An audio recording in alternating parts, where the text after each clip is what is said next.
Okay, so we're going to get into solving quadratics again with complex numbers. We have to talk about the discriminant first.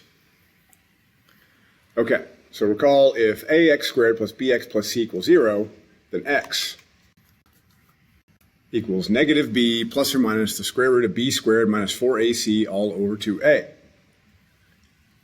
So we're talking about complex numbers and things like that, so we're going to end up looking at the part that's under the square root, but we'll talk about it. So use a quadratic formula to solve the following. So a is 1, b is 5, c is 6. Plug those in. Negative 5 plus or minus square root of 5 squared minus 4 times 1 times 6 all over 2 times 1. We get that. Our radical turned out to be a perfect square. So we get negative 5 minus 1 over 2. And negative 5 plus 1 over 2. So add those up. This would be negative 6 over 2. So that'd be negative 3. This would be negative 4 over 2. So that'd be negative 2. So we have two real solutions that are rational, meaning they don't have square roots left in them. And then they're not equal to each other. So delta math, let me pause this real quick. I apologize. We'll come back to that. I'm not bad. Okay, so here, same thing. A is 4, B is 4, C is 1. So we plug all this in our discriminant, or the thing under the radical, ends up being 0. So that just comes out to negative 4 over 8 because we're adding and subtracting 0. So we only have one real rational, no square root left, solution. Over here, when I plug everything in, I'm going to get a negative under the square root. And so that negative's got to come out and become I. Now there's two solutions because I have the plus or minus. It's irrational because I have a square root. And both of those are unreal, complex, imaginary, whatever you want to say. So over here, we got a perfect square. It wasn't negative, which can be a perfect square anyway, but that's not 0. So we had two real, rational, unequal solutions. Both solutions came out nice and neat, but we had two of them that are not equal. Now what they're going to say here is we have one real rational solution, but we'll talk about that in a second. Here we had two imaginary solutions, or complex, however you want to say it. Okay, so we're going to talk about this. The part that's under the square root is called the discriminant.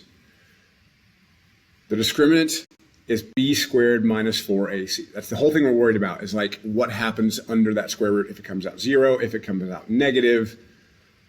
If it's 0, the way delta math will say the roots are real, equal, and rational. What that means is like if you factored it out, you'd get like x plus 6 and x plus 6, or like x minus 2 and x minus 2. You get two factors, but they're the same thing. They just happen to be the same thing. That would mean we'd have one real, we'd end up with negative 6 only. And the thing is, they're saying that solves it for this one and this one. So the roots are real because there's no I, but they're equal. The one from here and the one from here. Don't worry too much about that. And they're rational, meaning they don't have any square roots left. Okay, if it comes out to a perfect square, then that's going to be roots are real, unequal, and rational. That's going to be something like x plus 2 and x plus 3. Okay? So you'd have two real rational solutions, just not equal to each other. Now, if it's greater than 0, but not a perfect square, then they're going to be irrational, but they're real, unequal, and irrational. This is something like that doesn't factor. Like we don't have what multiplies 34 and adds to negative 12. You'd have to use the quadratic formula, and you're going to get left with like, this is like 3 plus or minus the square root of 2 over 7. That's two unequal, real unequal but irrational. Can't reduce this to anything. Now, if it's negative, then we have roots are real, roots are imaginary, and that's just it. It would be like something like 3 plus or minus I square root of 2 over 7. That's where the roots are imaginary, something that doesn't factor, but it comes out with a negative under the square root.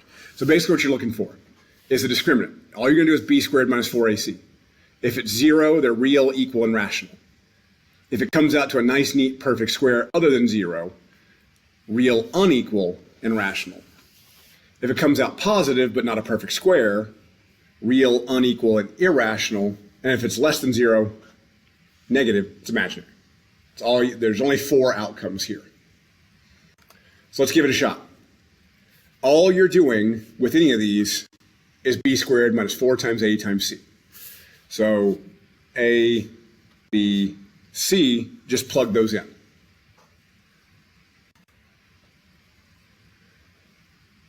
You're going to get 4,900.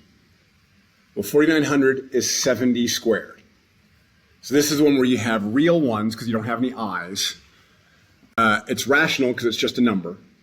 It's rational because it's a perfect square, but they're unequal. Over here, b squared minus 4ac again, we've got a is negative 1, b is negative 4, c is 36. Plugging all that in, and you get 160. Well, 160 is not a perfect square. So again, they're real because we didn't end up with a negative, but now they're unequal. And I'm sorry, this one should say equal. I apologize. Unequal and irrational. I'm sorry, my bad. This should be unequal. But this one's irrational. That's the difference. Tripping over myself here. So this one here, again, A is 1, B is 12, C is 82. Plug those in, and you get negative 184. Nice thing about that, it's negative, you stop. Roots are imaginary. A is negative 1, B is 12, C is negative 36. Plug all that in, you get 0. This is where they're equal. Roots are real, equal, and rational. And that is it. That is the discriminant. Good luck.